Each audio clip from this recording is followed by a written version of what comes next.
Hello and welcome to PlayStation Grenade. Remember when there were so many games released in February and March that we didn't know what to play first?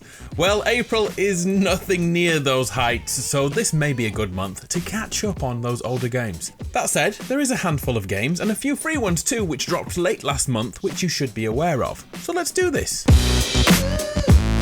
First up is LEGO Star Wars The Skywalker Saga. All 9 entries of the mainline movies are recreated in their LEGO likenesses. The other Star Wars spin-off movies will be added over time as DLC. Right away there's over 300 characters from the series to be collected and used. The game is set with each trilogy available from the beginning, so you can select which story arc you prefer first, Anakin, Luke or Rey.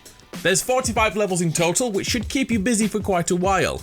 We've been told combat has been updated to include a variety of combos for Force users and a new over-the-shoulder shooting mechanic for blaster moments. What can I say, it's more LEGO Star Wars. After all these years, you either love it, hate it, or just accept it. LEGO Star Wars The Skywalker Saga releases on April 5th on PlayStation, Xbox and PC.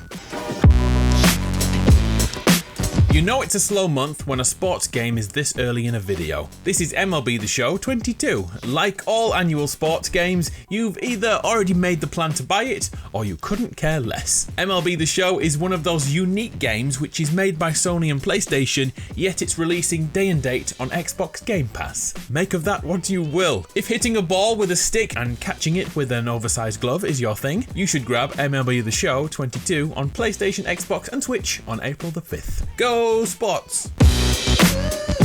Okay, let's do some free stuff.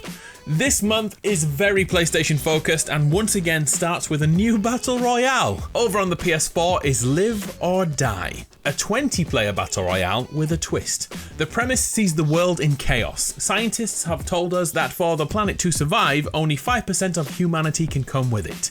This begins the process of Battle Royale, survival of the species. There are 3 game modes to choose from: survival, hunting and good old no frills Battle Royale. Hunting mode is not about eliminating your opposition. Hunting mode is all about who can hunt down the creatures on the island. The person with the most points at the end takes the victory. Survival mode combines standard BR with that hunting mode, eliminating the AI-controlled dinosaurs and other fantastical beasts and warriors, and also being aware of other real-life players who'll try and third-party you at every opportunity. Be the last survivor with the most points to win the game. So 3 ways to play. I haven't played this game yet, and I was a little worried about the frame rate in these trailers right now. So I watched a few streams, and I can safely say it has a much more stable frame rate when you're actually in game. Like you'd expect, it will run better on PS5 than it does PS4, and it's definitely not a polished game, but sometimes we just want something different to play. If anyone has played this, please give us some feedback in the comments below. Is it worth our time? Your next free game is again on PS4, which of course can be played on PS5, and it's also on mobile and PC too. This is Bleach Brave Souls, a mobile game which is trying to break into the console market in 2022. So before downloading this, you should know it's a gacha, loot boxes, random rewards. It can be infuriating to some and embraced by others, and it's possible to play without touching these at all. Bleach Brave Souls is a real-time action game with beat-em-up mechanics and RPG elements. The core loop is acquiring new collectible items and leveling them up to use in game, rinse and repeat. It looks like the impact of the anime series and the doors opened by Genshin Impact has led to Bleach Brave Souls coming to console. Will you try it? Oh, I did a little digging, and the mobile version has over 40 million player downloads since release, and on PC the Steam version has a user rating of very positive, with many people commenting on how addicting Bleach Brave Souls is. Yikes.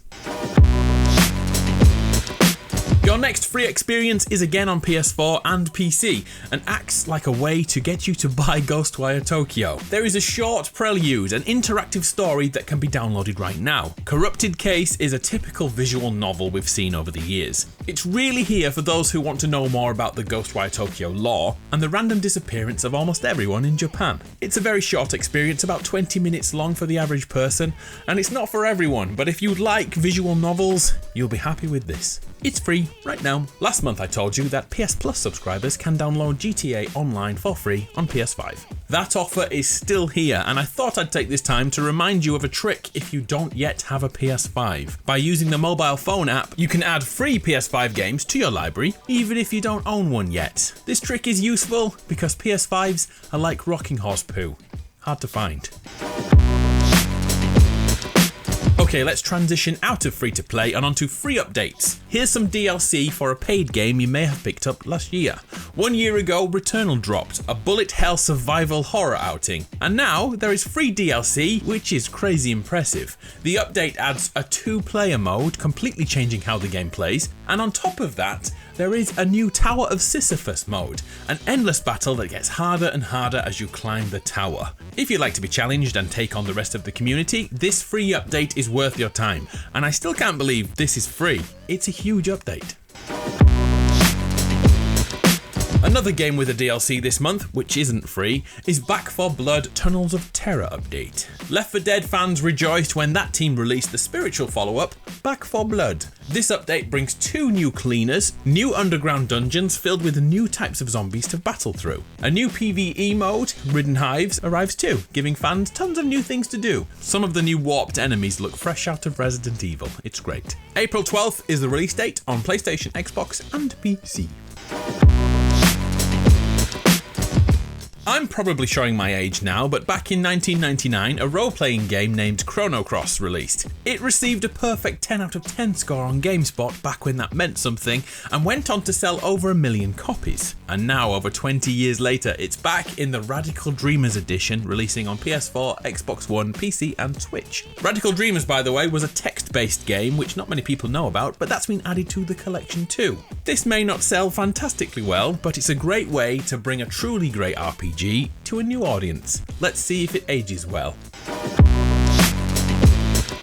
And finally, I'm going to mention a game made by one guy, Slipstream. Yes, this is a terribly slow month. Slipstream is a retro outrun style racer with a cool gimmick, rewinding time. So if we take a corner too quickly and mess things up completely, we press rewind and change the future. With 20 tracks and multiplayer supported with split screen, this could be a good pastime. First released on PC 3 years ago, it finally comes to console on April 7th on PlayStation, Xbox and the Switch. So that's April's offerings. Any you fancy playing? I'm gonna try that Battle Royale game on PS4 and see if it's worth your time. And I might jump back into Back 4 Blood. What about you? Oh, and let's finish with a silly question like we always do. Which is the most beautiful console you've ever seen? I think today I would say the N64. I'll see you in the comments. I'm Adam, you're awesome. See you next time.